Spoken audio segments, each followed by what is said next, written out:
Hi, I'm Ken Steele, and I'm here in Eduvation's Brand Chemistry Lab. The Chemistry Lab, of course, is where I have set many episodes of 10 with Ken. You'll find dozens of them specifically about branding, about visual identity, about marketing and social media as well.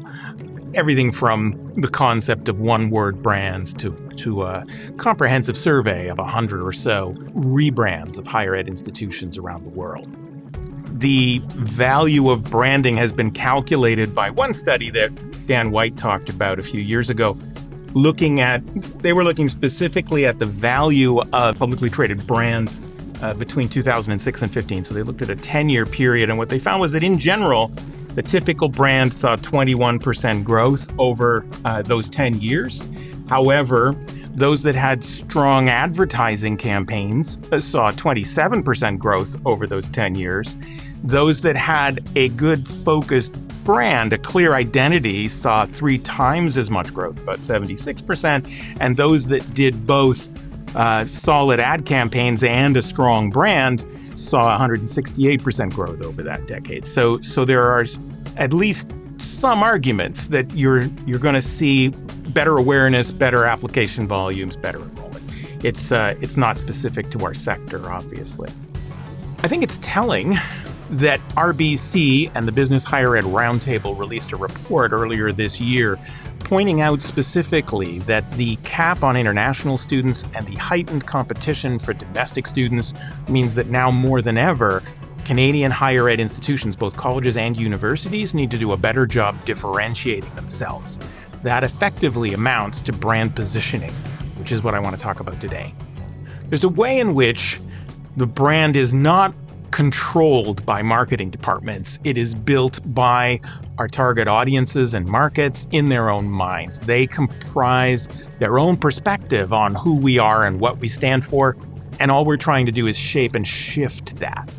In general, I can say that based on a decade or so of market research with millions of post-secondary applicants in Canada, we found that when asked sort of what comes to mind when they think of specific institutions, their answers were very simplistic and often operating on a duality of some kind. So frequently we'd hear, for instance, that it's a tough school or it's an easy school. It's prestigious or lame. It's boring or a party school.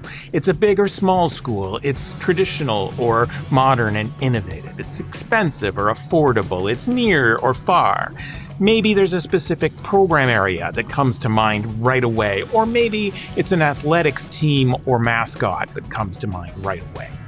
I think with higher ed, there are some default kinds of brand positions, too, that tend to arise from the physical campus, maybe from a particular president who's seen as a spokesperson and known as a celebrity. Maybe it's the setting or the environment. Maybe it's the mascot or sports teams. Maybe it's specific programs. Some institutions are very clearly about where they're set. Nobody as much maybe as Fort Lewis College in Colorado, whose current brand slogan is that they are powered by place. They're set in beautiful mountains with glaciers and ski slopes, and they talk about how this inspires their scholars, researchers, scientists, students, and make the place sort of the core of who they are. I don't think that's for everybody, and I discourage it from a lot of others. The other key thing that you probably are all familiar with is, of course, that it's not so much about communicating who we are as it is about positioning us amongst the other options out there. Positioning theory is challenging. Over the years, I've tried a few different approaches to this. With Academica, I developed some metrics in the applicant study that looked at hundreds of thousands of applicants, got them to talk about how they perceived institutions based on their reputation for academic quality and their reputation for student experience. Naturally, when you mapped those two against each other, there was sort of a straight line progression that they aligned linearly, and universities and colleges could kind of be differentiated amongst those things.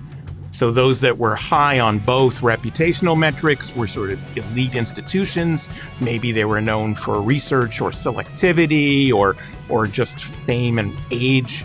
There were outcome-oriented institutions that were powerful on quality, but maybe not so much on the student experience side. They tended to be known for research or for career outcomes. There were those that were stronger on experience than on some of those quality metrics that students perceived as either campus-oriented schools or supportive, nurturing environments for students. And then there were those that were not strong on either metric that we thought sort of reflected a commodity positioning, either around proximity or price or something else. It's a very simplistic model, and I found using it on campuses in the process of doing branding projects, most stakeholders would fight against anything other than an elite position that's strong on both metrics, or they wanted to straddle 2 or even 3 different kinds of categories. This wasn't a way ultimately to get them to nail down who they are. So as we try to figure out strategy part of branding, it's always about sacrificing some possibilities to focus in on a few key ones. And I like to use this Venn diagram really that says, okay, there's loads of things we could be as an institution. The reality is only some things are credible for us, are seen as strengths internally and externally. Only some of those things are actually compelling to the audiences we're talking to that reflect market needs.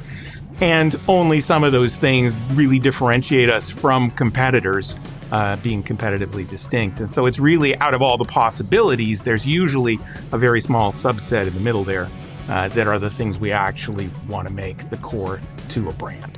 The 22 Immutable Laws of Branding by Rees argued years ago that ultimately the most important thing about brand is that it is single-minded and that it is consistent over years and years to build momentum.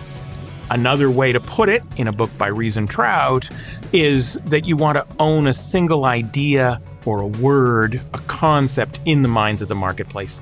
And if you can own it more than any of your competitors, that breaks through and becomes what you're known for.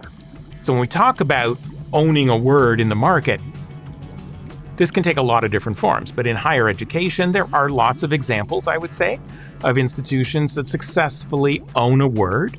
University of Waterloo is known first and foremost for its co-op programs, even if that's not the core of their own marketing effort. UNBC has been calling itself Canada's Green University for a decade or two now.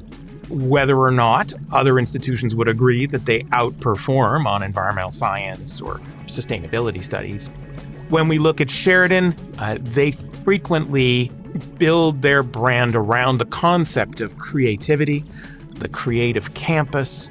They have a reputation for graduating students in illustration and animation who go on to work for Disney and Pixar. The success of that positioning is that it's built on perceptions that are already in the marketplace.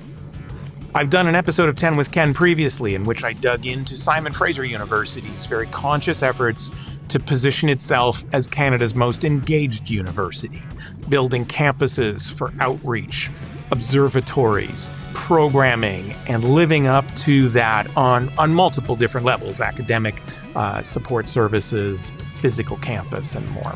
The University of Calgary positioned itself briefly as Canada's energy university until the University of Alberta objected vocally, at which point they withdrew the idea.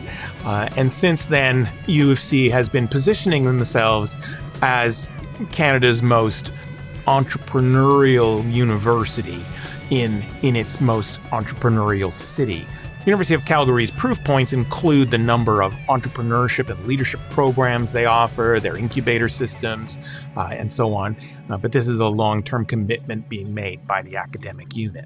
I usually like to start with mission vision and then move on to the strategic plan, the academic plan, maybe the business plan, and or the brand strategy that are sort of operating at that level, long before we start defining what are our key messages for specific stakeholders or audiences, and what are the specifics of visual identity, of tagline, of slogan, of visual style and tactical level.